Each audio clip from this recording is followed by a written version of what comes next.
Who is this guy, Cabot Phillips? Let's just break this up.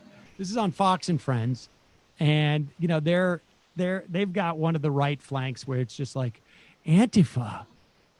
We're in big trouble here from Antifa. We should say Ken Klippenstein has a big story in the Nation, that big piece of reporting that the FBI has no evidence that this was a Antifa plot. I don't know who that would be in the Antifa plot, but here is Ainsley Earhart talking to Cabot Phillips. Who is Cabot Phillips? What's his title, Brandon? He is a campus reform affiliate or publisher. Named Cabot Phillips. Yeah. And so, like, is he like he's like a competitor for what's his face? He's going for Kirk, yeah. For Kirk, yeah, he's Kirk. aiming. He's coming for Charlie Kirk's territory. Wow. Well, here he is. He's going on, and this is like another. It's always about their aggrievement. He's like a corn-fed Charlie Kirk, I would say. Are the perfect place for Antifa to recruit because of a few things. First off, what's going on in the classroom? Second. I should just say he's saying that college campuses are a perfect place for Antifa to recruit. Mm-hmm. To recruit because of a few things. First off, what's going on in the classroom? They know that classrooms are places that are inundating students with these anti-capitalist, anti-cop, anti-conservative messages, and so students are more receptive to that kind of extreme rhetoric when they hear it from people that are in Antifa already. The other element is that young people are more likely to feel invincible. They want to get involved. They want to do crazy things and think nothing will happen to them, and they think there are no consequences. And sadly, many times they're right. There aren't consequences when they engage in political violence. And also, there's an element of their social justice mindset of wanting to earn credentials with their peers by doing the craziest things possible and showing that, the more violent or the more. It's like Jackass. Hold on. It is. What else we got? Is that it? Is the I got a little bit more. My clip froze. I need to download. Well, I just want to go over some of this. So it's in the classroom. Like, now, what is it that you could learn in a classroom? Let's say like a history class, that would somehow indoctrinate you into being against fascists and fascism. There's a lot of activity in the middle of the last century, as far as I'm aware. Yeah. I mean, but what do I know?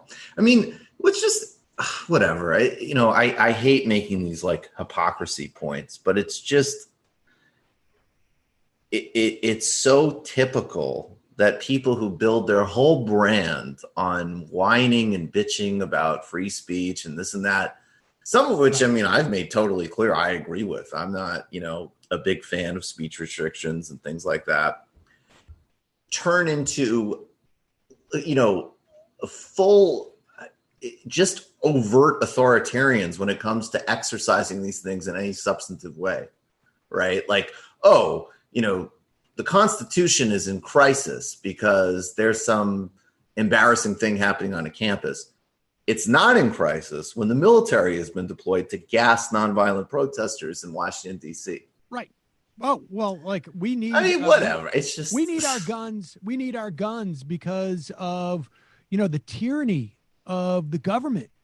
If we don't have our gun, that's what the Second Amendment is about. We need to take up arms against and protect ourselves against the government. Oh, the government is firing tear gas canisters and lead bullets covered by rubber at their citizens. Oh, well, in that case, I'm going to go join the government. And I'm going to say, how can I help? Right. I'll bring my AR. Yeah. How can I help? How can I be supportive? The fascinating thing for stuff like this is, when you watch this guy, it is all a marketing campaign. Yeah. He is doing this. And I think it's just most naked when you see like college age or college, proximate age folks doing this type of thing because they're trying to basically sell a bunch of garbage, frankly, to some older conservative money baggers.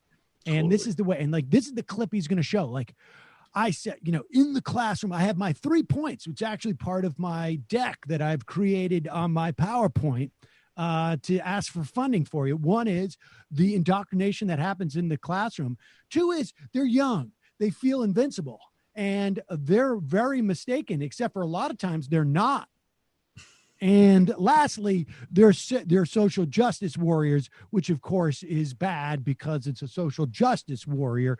And so we recommend $500,000. Cue a bunch of like anxious seniors in West Palm scrambling for their checkbooks. Spoken, young man, and I really appreciate you. Really, it is nice to see someone with a haircut on television. That's right. In the middle of this COVID crisis. Where do I send that check?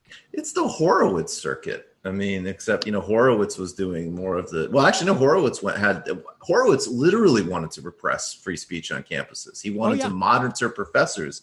And that was his donor base. There were these hilarious articles. I mean, his actual agenda was despicable and ridiculous and dangerous. But, going to these, these idiots, let's just be blunt, who owned like a chain of car dealerships. And now we're taking like golf classes and bored out of their minds in a retirement community. And Horowitz would like amp up their blood pressure for a couple of minutes. Like, oh my God, Hezbollah is about to take my golf course. Better write this guy a check to go make sure that college professors don't teach books.